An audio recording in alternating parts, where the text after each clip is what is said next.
Oh yes, that's what we're looking at this morning. You've seen a number of the dailies this morning already priming you, telling you who the candidates are for the upcoming November 6th election in Anambra State.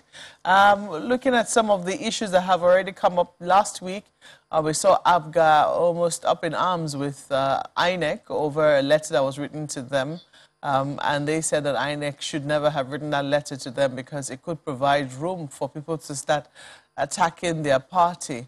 And I don't know if you watched it, if you were able to, see it. But if you weren't able to, I'm sure it will still be on our YouTube page, on our website, for you to catch up with that controversy.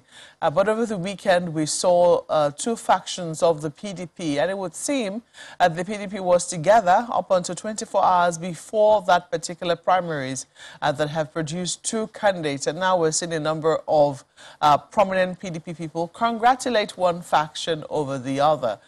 So that controversy is there. The APC as well also held its own primaries. This morning, we're being joined by someone who is no stranger to the politics of Anambra State. Dr. Okey Ikechukwu is the Executive Director of Development Specs Academy. You're welcome to Sunrise Elite this morning. Thank you.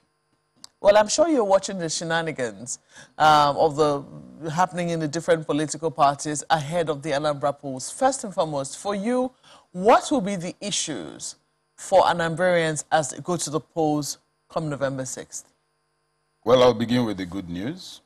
The good news is that there would seem to have, Anambra people would seem to have arrived at a consensus that geopolitical balancing of the location of the office of governor has finally come to a head. You know, it's in the south, and the contestants who have emerged from the major parties are from the south. And if you recall, it was not written, but P2B was one who first began to push it. That if this state is going to last, is everybody is going to have a feeling that he or she matters, that the pillars that constitute the governance structure of the state should be seen not to reside in any particular part of the state. It's from central, and a lot of people have come from there. So for the first time, I think, it's a commendable development that there appears to be that consensus.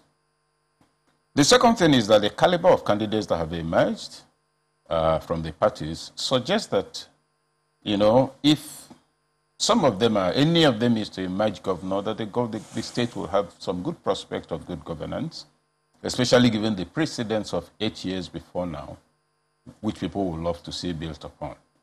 But the other fact arising from the primaries is that the developments are not surprising at all. Anambra politics is always characterized by this kind of controversy. But the other point people always overlook is that Anambra politics doesn't go with violence, doesn't go with killings. You may have 302 court orders, each contradicting the other, but it's always this sort of thing. Now, the final good news is that... I have to chuckle at that one, 302 court orders. We'll fight it out in the court. Oh, yes, and this person will have 3 in one pocket, another 2 in another pocket, waiting to see which one to flash. That's what goes on there. The other final point, of course, is that with the primaries, the initial weeding has taken place. Namely, a scaling down the number of contestants and the number of issues so that right now you can say, okay, there are now only 3 people fighting before there were 43 of them. All of this, in my view, is progress. It will be resolved eventually, but right now the pot is still boiling. But when you see parties having, the already breaking up, already having factions ahead of, a poll that is coming very, very soon. And some people will say that the PDP indeed looks like a major contender in the polls, but for this division, to your mind, what do you think could have caused this? Well, PDP is still a major contender, division or not. I imagine that it can only be self-interest. There's something we're working towards. We have a list of delegates, some controversy arose over it, and I decide to organize my own primaries. But you see, in all of this, realism is critical. If you look at what you call the parallel primaries by the PDP, from which Ikechukwu emerged, there are other questions to ask. Ikechukwu is the brother of Andy Oba and Chris Oba. The Uba brothers have pretty much played a very strong role, yes, a very dominant role in Anambra politics. For probably 20 years. And you worry about the impression. If within the family they can't even agree on who should go for governorship. I mean, if you're my brother and you're going for governorship and I have very brilliant ideas, I can propose them to you. Now that's not happening. And Anambra politics in the last 15, 20 years, like you say, has been dominated by members of that family. You must also ask yourself what has been their impact on the welfare of Anambra State, on the governance of Anambra State. Their role in Anambra at the time schools were shut down for more than 1 year when Anambra was governor. Their own town, how developed it is to warrant the presumption that, oh yeah, this is what needs to happen next. So you look at all of that. I'm not too disturbed about that because I think the variables will point in the opposite direction. They have to resolve that, but quickly, so that the party doesn't lose mileage when it shouldn't. Some people will say that it's a matter of preference. Some people think that, you know, you can put all your eggs in one basket. Some other people see them as, you know, putting your eggs in different baskets to see which one will, casting your bread upon the waters. I would say sometimes not even hold your eggs in your hands. Just to be sure, somebody may carry the basket and run away.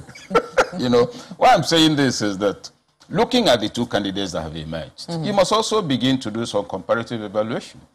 Valentine can be described to have been guided by global leadership and administrative paradigms in the course of his career. He was former manager of Transcorp, which is a global brand. So if you do a comparative analysis, Ikechukwu has impressive records on his own too. But going forward, what does the state need at this time? Even if candidate A is wonderful, does he have baggage, negative baggage? If he does, despite his goodness or her goodness, the person may not fly. Those are the things to worry about now. But I think the PDP will need to mend fences very quickly. And I think the fellow, the Ozigbo who emerged quickly spoke about talking to the others. Not just talking on TV, he has to go. Let them close their ranks. Let them resolve the factional issue. Let there be one candidate so that the party doesn't suffer a loss that can be avoided. We'll come to the baggages that each of, well, the good and the baggage that they bring along with them.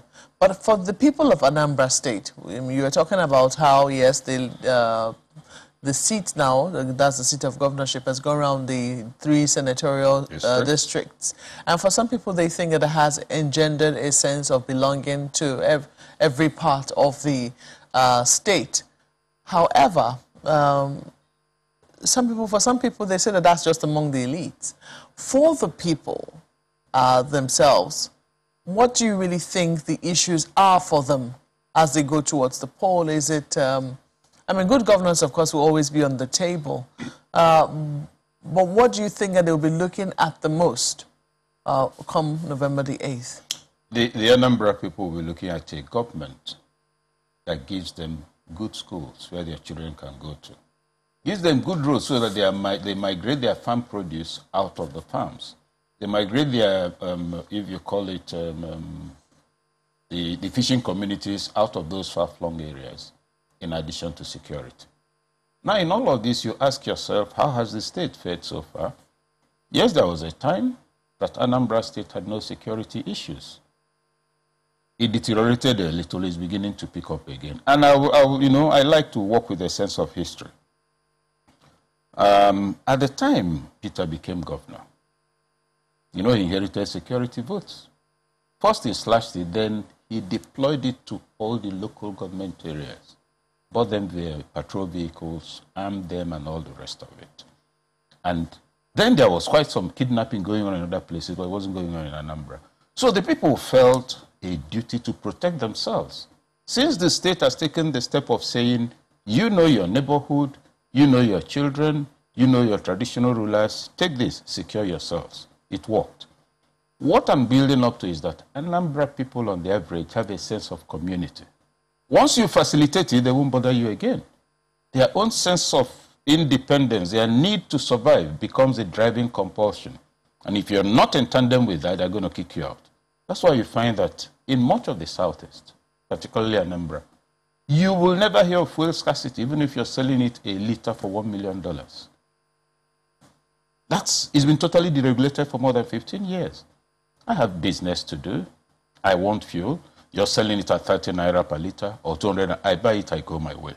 So that can-do spirit needs to be sustained.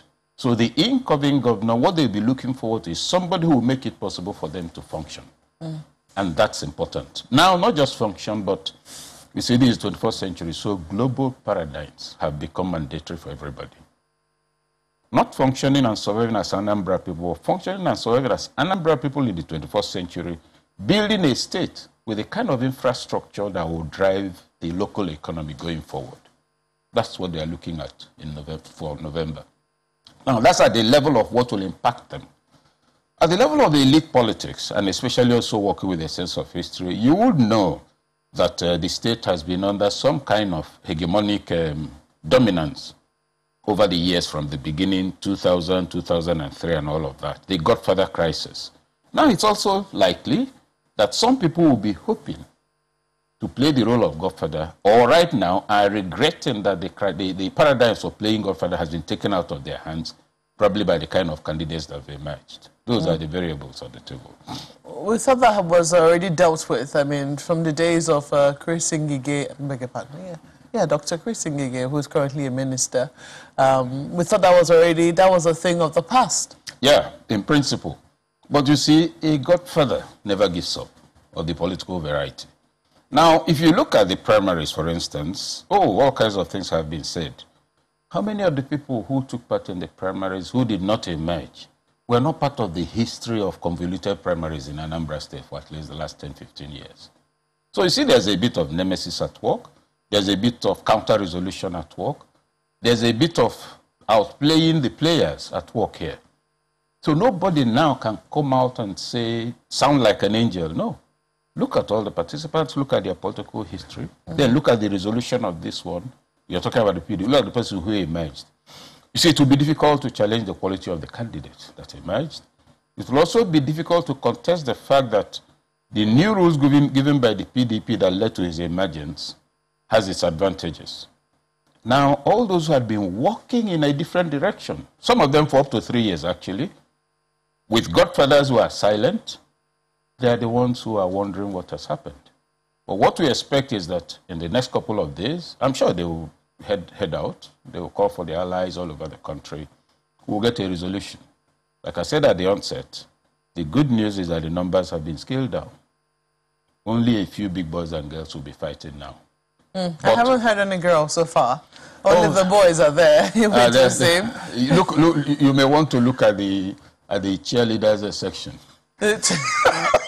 Well, that's sad because I mean, even in the past, right now we saw the PDP's crisis. I mean, the crisis that usually bedevils the PDP in Anambra ahead of the elections have always been there. But then we used to see Ikechukwu, who's a senator now in this current Senate, was a strong contender then. Came third. Yeah, so I mean, we haven't quite seen since Dora Konyili and herself, we haven't quite seen many more women come up to say they want to be senators, they want to be governors in a state like Anambra. And some people did give it to Dora Konyili when she fought. She fought a very honest battle, so to speak.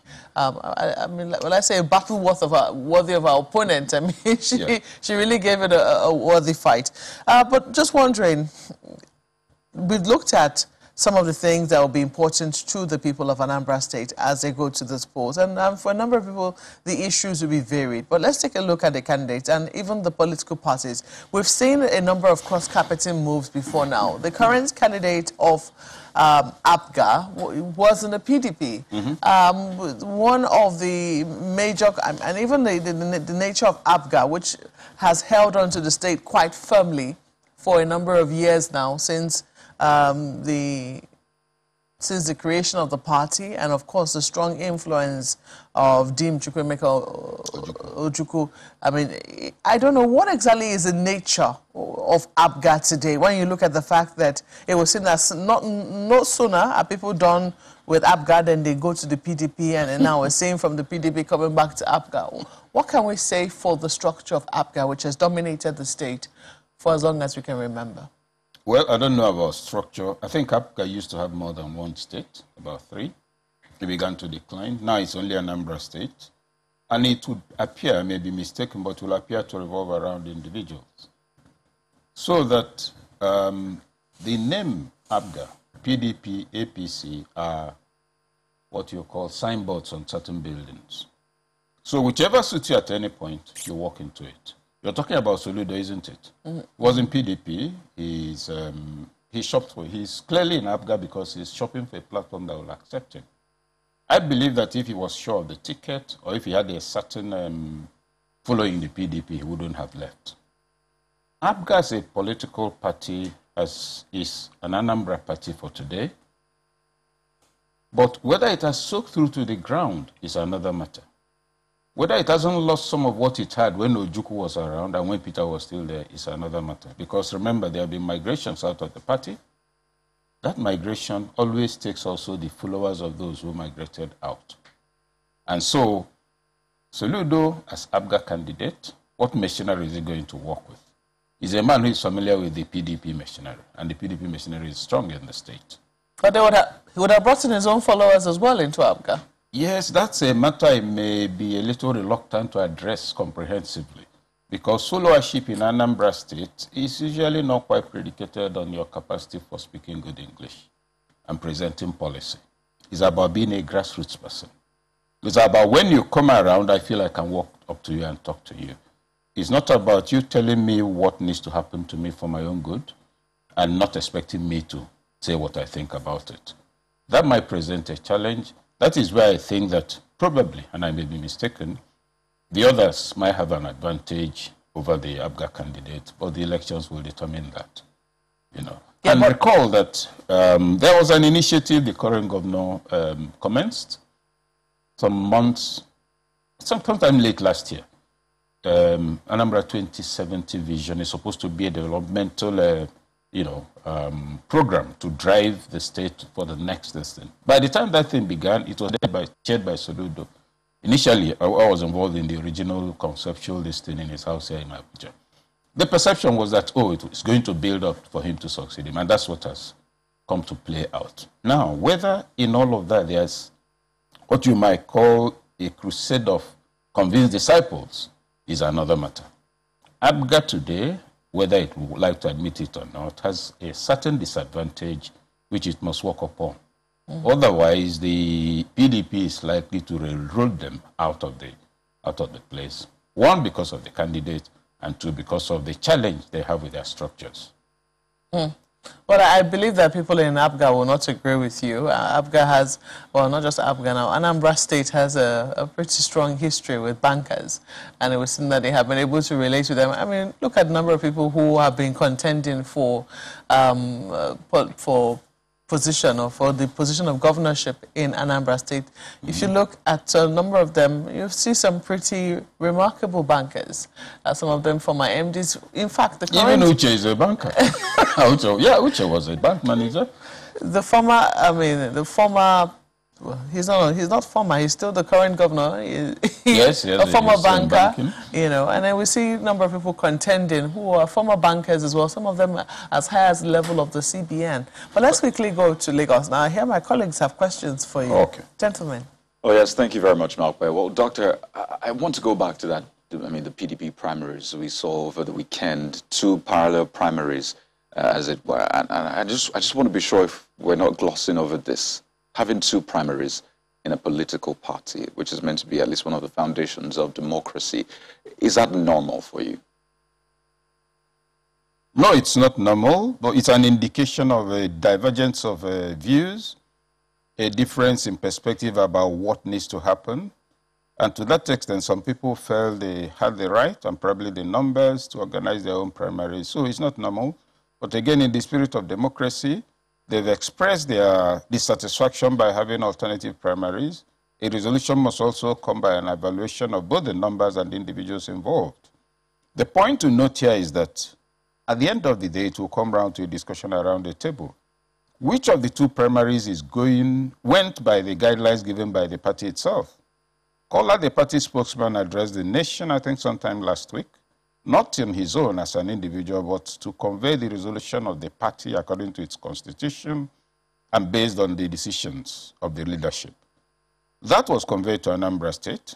Ultimately, the question would arise, which of the two primaries or pseudo-primaries went according to the party guideline and instruction. That will ultimately be the resolution.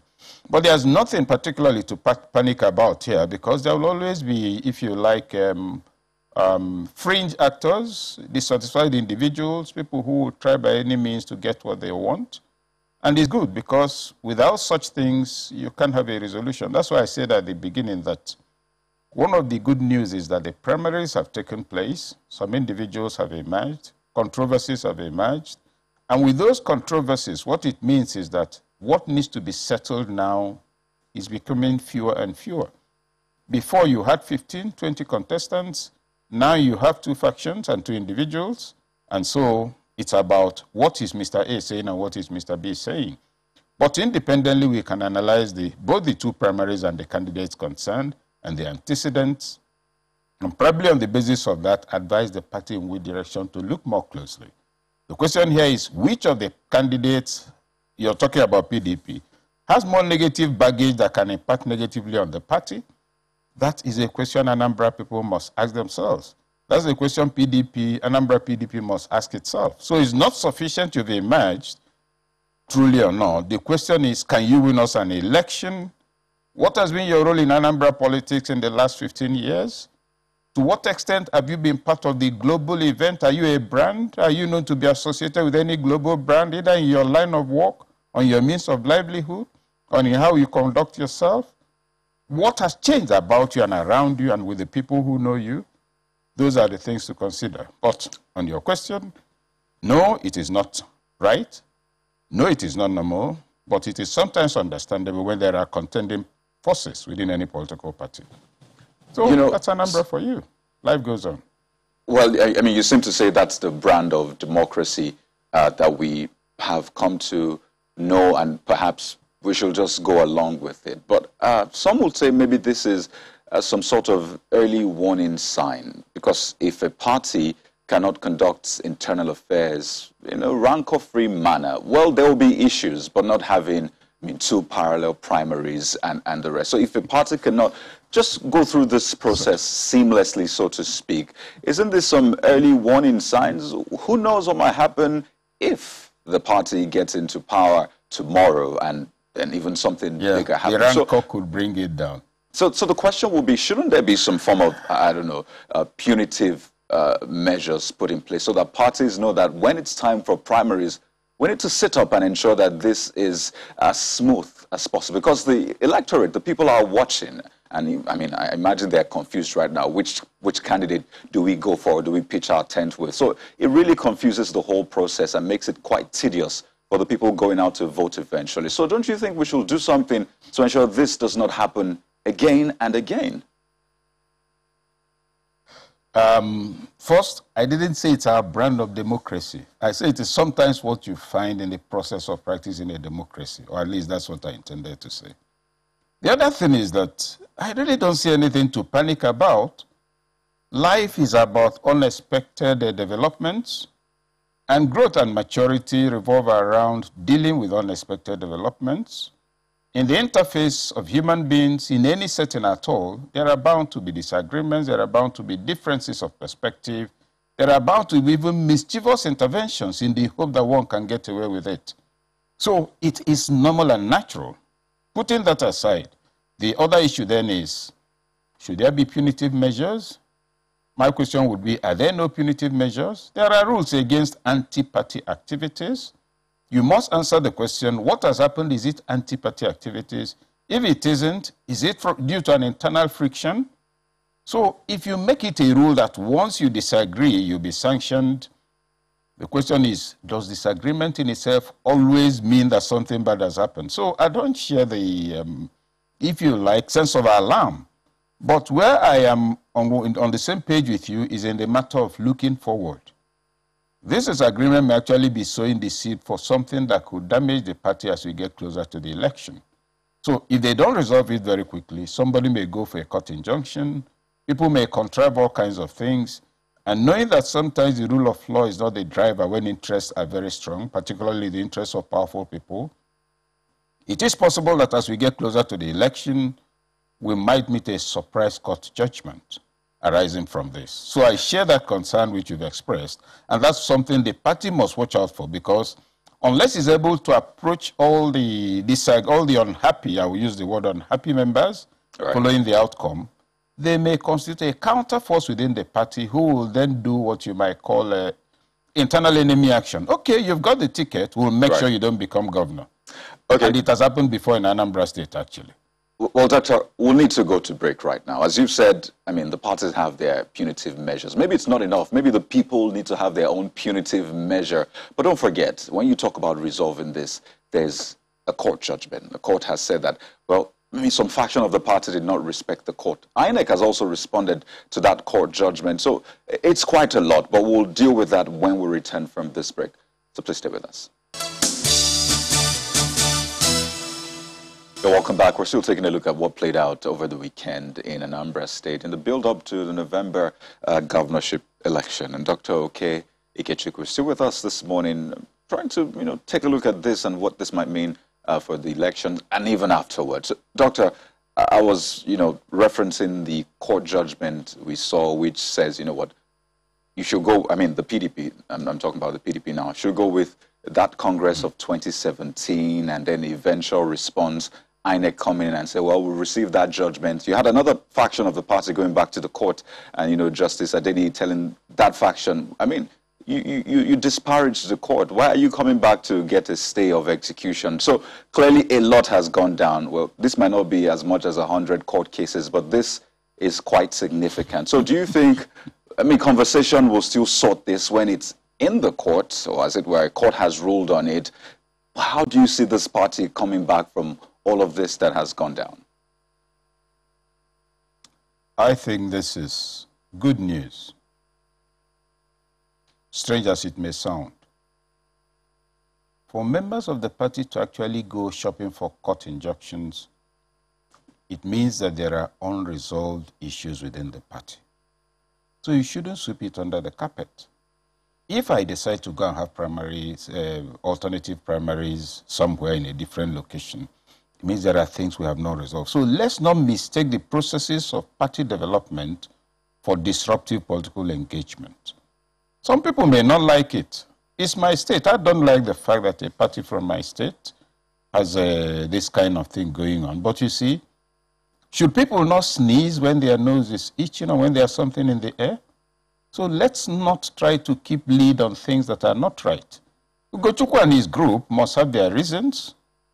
They have gone, they've held primaries. Upholding the outcome is another matter. So, yes, disparaging the court, going for alternative injunctions, which could even be described as abuse of court process, all of that must be on the table, because that's the level of political maturity we have on the table at the moment. We can't deny it. We can't pretend it is not there. In the next couple of days or weeks, it will be resolved. Or certainly before November, it will be resolved. For me, it is good. It is better to state things the way you feel than to pretend all is right and stay in the house and do anti-party activities. Now you've seen those who say, no, we don't want we won't obey the directive from the party. Now you know their disposition. You're better prepared in-house and out of the house. So if and when all of this is resolved, the party will have done a better classification of the disposition of all of its members. They say that if you're building a road through a forest, and you know this thing that sometimes happens, they say, oh, there's a shrine there, you can't go there. When the caterpillar goes there, the engine will go off. What you do, if you must build that road, is to find out what the oracle there, what the shrine there, what does he eat? You sacrifice it and continue the construction. Now, if you go with the wrong kind of sacrifice, this deity takes ram, you go and give it chicken. First, it will take the chicken and take you, and it will still be waiting for the ram. So all of them are pursuing different kinds of political interests. Identify it. Bring them within the fold without subverting the interests of the state. That is the most critical element. 2000 to 2003 and a little after, the interest of the state, of Anambra State, was subsumed under the personal interests of individuals who were simply pocketing the state's allocation, who were comfortable to sit down and watch the state without any of the schools running for a year plus. And the schools produced the human capital for development. Now, let the issue be resolved in the interest of the people of Anambra State, so that from that period, when schools were shut down, you move to a new period. Now, replicating the kind of thing that happened when, within a short time after schools were handed over to missionaries and the rest of them, Anambra State began to come first in all competitive exams. That's what we want to return to. But to say that there should be no disagreement, no, no, no. Please, PDP should quarrel as much as it likes and resolve it and become a stronger party. The same for all the other parties that have contending forces within them. That is the only way progress takes place in an environment where there are diverse perspectives on the same subject matter. But you know, what's interesting on this, Doc, for me, what's interesting in this, I mean, contention is part of human existence, social, you know, habitation and all of that. But there are many, many people who would want to get into politics. I mean, who are doing very well in various sectors of their lives. Regulated professionals, well-structured private enterprises, and a number of people you know very well are saying, look, let's have the brains in the private sector come into politics so that they can do things better. But if politics goes the way it goes, the way it continues to go, I don't know if you, as a private sector person, would want to get into that kind of what fella called rough fight, you know, simply because you want to get into politics. So my question, you know, drawing from what my colleague asked is, if we are trying to bring better brains, more people, more you know, intellectuals into politics, shouldn't be better structured such that we don't have this kind of issues that we are having right now, where we have parallel you know, primaries, these kind of things. Some would say, you know, don't happen in the private sector. How would they be able to stick it? You see, there are rules of engagement everywhere.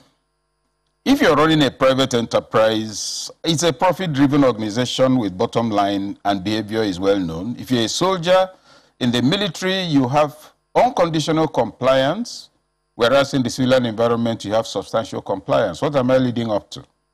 If you want to go into politics and you're a private sector person, understand civil society. Don't walk around looking like an angel, pretending you fell from the moon. Because outside your office, human reality does not follow the rules inside your office. The current governor of Ekiti State, Fayemi, is an intelligent man. Everybody knows his contribution during the Nadeko days. He's brilliant. He's somebody you can describe as a technocrat, whatever that expression means. Is he not a successful politician? Did he have to wrestle anybody in the street to do that? He was there. He lost and came back. So let's not pretend. Peter Obi, for instance, yes, he was a private sector person, a successful businessman, the chairman of several banks, a multi-billionaire, importing all sorts of things all over the world. Did he not go into politics? And in any case, check his performance. Despite the politics, he was a governor from one party. The entire state assembly was from another party, yet he was able to work with them. It wasn't magic. It's human capital management, relationship management, leadership by strategic engagement. So when people sit on the outside and say politics is dirty, oh, I can't get into it, people are not, you have to mature into leadership. You don't sit around where there are limited rules and expect that the limited rules of an organization should be imposed on a society where you have people at different levels of inner maturity. You grow up to it, you relate to all the levels, and you remain on top. That is leadership. So the other disadvantage people who are described as technocrats have is that they imagine that whatever is in their head does not exist in anybody's head. Because they are well-dressed, they attended this school. Even people, like somebody will tell you, oh, if you recall, and I'm being specific, if you recall, I think there was a head of an agency of government, Security and Exchange Commission, 3-4 years ago, no, during the Jonathan administration, I think, had gone for a conversation with the National Assembly. And she said, look, you can't just be talking to me like that. I'm a Harvard-trained so-and-so. Harvard-trained, what does that translate into? We're asking for accountability and performance. And this thing about Oxford and Harvard, somebody attends Omunakwe Primary School in Olo, He attends one other school and goes on and on and on and finishes and spends 9 months in Harvard. He comes back to tell you it's Harvard product. Let's get real. Your academic qualification does not translate into capacity to act unless you understand your operating environment, engage strategically, get stakeholders to see that their interests are protected, and present templates for synergy and development of all simultaneously. Just quickly, if we may, we've focused a lot on the political parties. What about the regulator? Are you confident that they will be able to conduct free and fair elections that will reflect the will of the people of Anambra? Well, INEC has improved consistently, actually, in the last, since Mahmoud got there. JEGA set very good paradigms, improved on the quality of persons who manage the elections. That was a major, major breakthrough. Then Mahmoud, who took over from him, took it further. And subsequently, in each subsequent election, we notice improvements, consistent improvements. Of course, there are now concerns about the new voting area. Yes, it's the Electoral Act, yeah, but the new, what did they call it? Let me use this. Yes, it's an issue that presents a prospect of massive possibility of rigging in the north. But that's a matter for another type of conversation. Now, looking at Anambra, looking at November, I expect INEC should do a good job for two reasons. Number one, it's going to be an off-season election. And so the agency, the regulator, should be able to maximally deploy security and other facilities. Because if you don't do that, being that elections are not taking place anywhere else, there will be thugs available in other states to hire. I expect INEC would be able, and he has enough time to prepare. I will be surprised if it isn't. Mahmoud is a very organized administrator. And consistently, INEC's record has been moving up despite the arrows people are shooting at it. We must distinguish between INEC as an institution and institutions of state that provide support services. If an election is rigged because people came in with guns and carried the ballot box, it has nothing to do with INEC. I was going to also mention the fact that we've been seeing a number of, there's been security challenges, and also INEC's offices, some of them have come under fire, they've been destroyed before this election. So, I mean, as they go into this election. So there'll be questions as to whether that would have any effect on the conduct of the polls. But we'll see what INEC will say about that. In the meantime, we have to say thank you so much for sharing your thoughts with us this morning on the upcoming Anambra elections. Dr. Okey Ikechukwu is the Executive Director of Development Specs Academy. Thank you so much for coming on Sunrise Daily. Thank you.